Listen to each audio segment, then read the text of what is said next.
Possible. Come on. I don't believe it, Kathy. Were you really? Well, I'm never doing a red eye again. There's no point doing it, and I'm too old. Yeah, You, of course, are not too old, but there is no point for people born in the decade that we were born in to do it. But my son has come home for a few days, and you will fly anywhere at any time. You're right. Yes, you will. We also have New York Times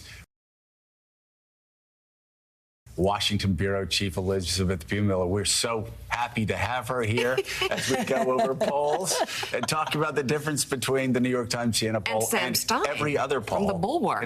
Sam Stein. Don't worry, I was just completely skipping over it. So. Okay, we do have breaking news. We're going to start the show with breaking news, the latest on the tropical storm. Willie, you've got that.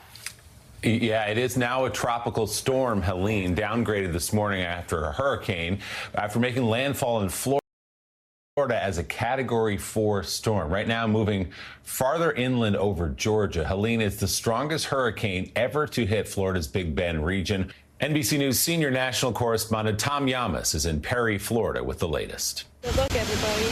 This morning, a monster storm unleashing its fury overnight on Florida's Gulf Coast. Hurricane Helene, a catastrophic Category 4, showing no mercy, destroying property, flooding hotel lobbies, businesses, and homes, and submerging vehicles in oceans of water. This is terrible. Helene not only bringing hurricane-force winds to the region, but also a historic storm surge. And tonight, on top of all this, the threat of tornadoes. Violent winds up to 100 miles per hour slamming into Florida. Floodwaters sending waves over this highway in Tampa. And treacherous driving conditions with trees blocking roads and this boat completely shored up.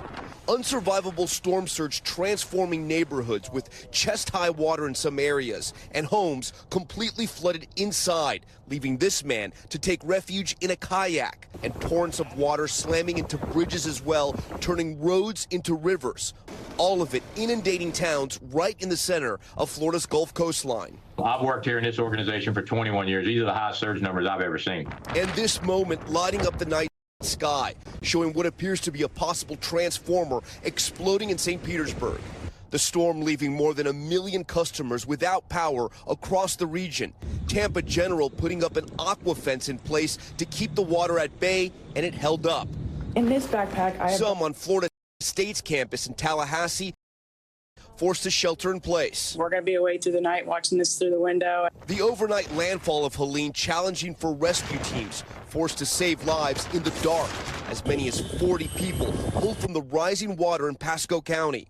And facing dangerous conditions with one crew in Pinellas County encountering homes engulfed in flames. Anybody in your house? In Clearwater, the elderly helped to safety, being carried out by first responders. Once the winds start getting up to a certain point, we even have to hunker down. And extraordinary rescues captured on camera, like the Coast Guard saving this man and his dog after his sailboat capsized off Sanibel Island. Joe, you've been through a bunch of these things in the Panhandle. A Category 4 slamming into the coast is no joke. No, Category 4 is just next level. It really is. And we've been through one. Went through one in Pensacola. Here, we were fortunate overall that it did move toward the Big Bend area, even though Tallahassee, which is inland, was impacted by it to the west. But yeah, that Big Bend area, if you're looking for the least amount of damage, and for everybody that's in Florida, also the least likelihood of further homeowners cancellations, which is the insurance. Right. The insurance crisis is there, and it is there because storm after storm after storm keeps going into Florida. The Big Bend area will probably rack up the least amount of damage, though, of course, the devastation for many people is still really great. All right, let's turn to politics now. With less than 6 weeks to go until Election Day, polling from Bloomberg News and Morning Consult continues to show a tight race in every battleground state. In the latest survey, Vice President Kamala Harris holds leads within the margin of error in every swing state but Georgia, where she and former President Donald Trump are tied in this poll. Harris leads by 3 points among likely voters in Arizona, Michigan, and Wisconsin. She's also up by 7 points in Nevada, by 2 points in North Carolina, and by 5 points in Pennsylvania. And the one race that she's tied in, Georgia, there's the latest Fox News survey of likely voters in Georgia. That has Harris ahead of Trump by 3 percentage points. Mm-hmm. That, too, of course, falls within the margin of error. So if you look at all of these polls, it's a tie. And you talk to both campaigns, they will tell you it's a tie. Gene, the Harris campaign is very interesting. They're sending out messages. You can tell the specter of the Great Pumpkin 2006 continues to rise over the pumpkin patch, and nobody is saying, we feel good. So like, well, I don't know. I don't know. But we finally, we had a long cross-examination last night, Mika and I, with a member, and after about 30 minutes of breaking it down, a couple of drinks, they finally broke and said, okay, we feel okay. All right. But nobody's going to say that. All right. How many drinks did it take?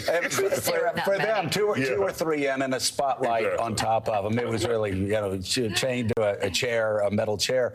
But there is, it is. Please come up and have a drink with us tonight. Or Thursday night in Washington.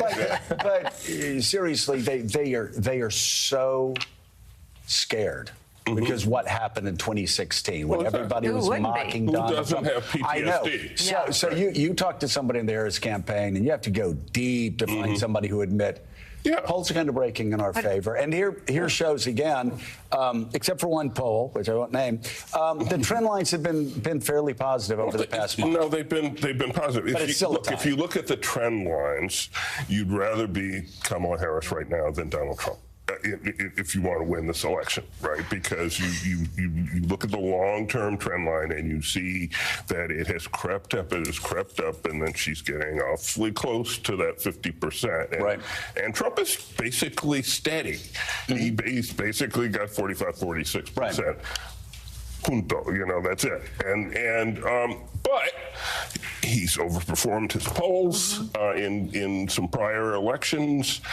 Everybody remembers 2016. Nobody is going to feel confident, and no one should feel confident, because it's going to be a turnout election. I mean, if Harris gets her voters to the polls, they've got the machine out there to do it. But if they get their voters to the polls, then that's a very different story from if they don't. Right. So. And Elizabeth, you look at these numbers. Obviously, in the Bloomberg News Morning Consult poll, Harris is doing well. The trend lines are very positive. You go back to before she was in the race. It was Joe Biden. You started to see states like Minnesota, Virginia, New Hampshire suddenly get uncomfortably close. Those races are no longer close.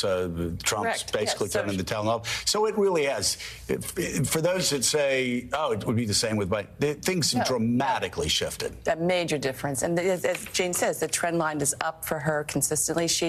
We have polling showing that she is doing better on the economy than she was even 2 weeks ago, that she is beginning to catch up with Trump on her perceptions of who would be better for the economy. She's out there talking about what a rich guy he is and how she's, that she's a capitalist for the middle class. Her speech recently, where she made clear, as he is saying, I'm not a Marxist, I'm not a socialist, I'm not a communist, I'm a capitalist, trying to, show friendliness towards business.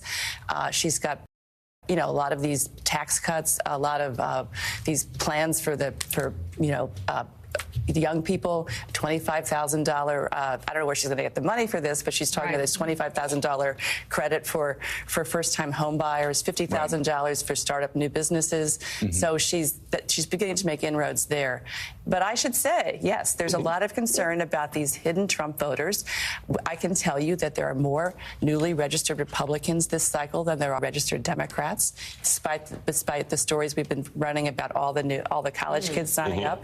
And there is, and Trump is doing, in that group, he's doing better among younger men of color than you would expect. Right.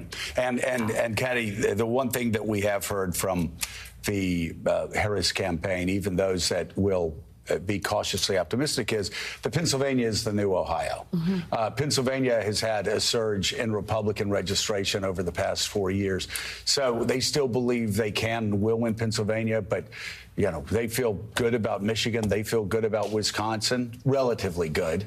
It may be a landslide. Maybe they'll win by a full percentage point in both of those states.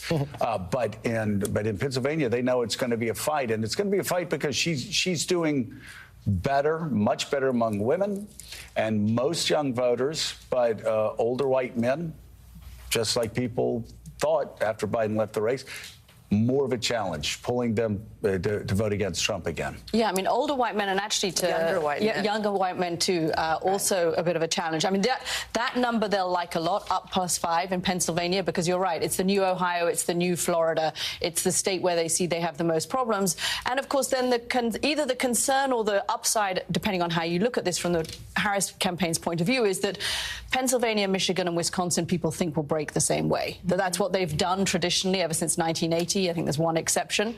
And so if they lose Pennsylvania, what would that then mean for Wisconsin and Michigan? If they win Wisconsin and Michigan, does that mean they're going to win Pennsylvania? But that's why they're putting so much resources into that. But it's men. I mean, I think the real struggle for the Harris campaign is young men, older men, men of color, white men, and they are doing all they can. You can see, I think the debate next week will be really interesting to see how Tim Walz reaches out to that group. Doug Emhoff, who I interviewed yesterday, I think we've got a clip of that we can have later on the program. He is making a concerted effort in his own way to reach out to that group. They know that's where they know that's where they have a weakness. And Sam, it's so interesting watching Trump yesterday. I don't know how long he spoke, maybe an hour, but it was hatred and vitriol toward, again, Springfield and migrants and these people who are ruining our country, doubling down on this rhetoric, on these lies. It must be working for them. Well, they would love to talk about immigration for the rest of the election if they had their druthers. The problem they've had is that they've concocted a bunch of racist lies about Haitians, and they've distracted the conversation from immigration to whether they're being truthful about immigration. That's a different conversation. But I think if it's not a particularly great insight. They've been banking on young men. They put Trump on these platforms. Most of them are not TV platforms. They're podcasts, they're YouTube videos. They want to generate more enthusiasm among young men, but also young men who've not necessarily been politically engaged before. That's a high-risk, high-reward strategy for them, right? The reason is that they haven't been politically engaged, so can they activate them? I will say, we go all over these poll numbers incessantly. You can drive yourself crazy. I think the more important numbers aren't the polls. It's around the economy. And so when you have gas prices that are going down a little bit, when you have interest rates being cut, when you have the 30-year fixed mortgage rate that's at its lowest level in a couple of years, those are the things that are going to materially matter more in this election, I think, because it does add to the perception that the economy may be improving, which then in turn gets imparted on Kamala Harris because she is part of the administration.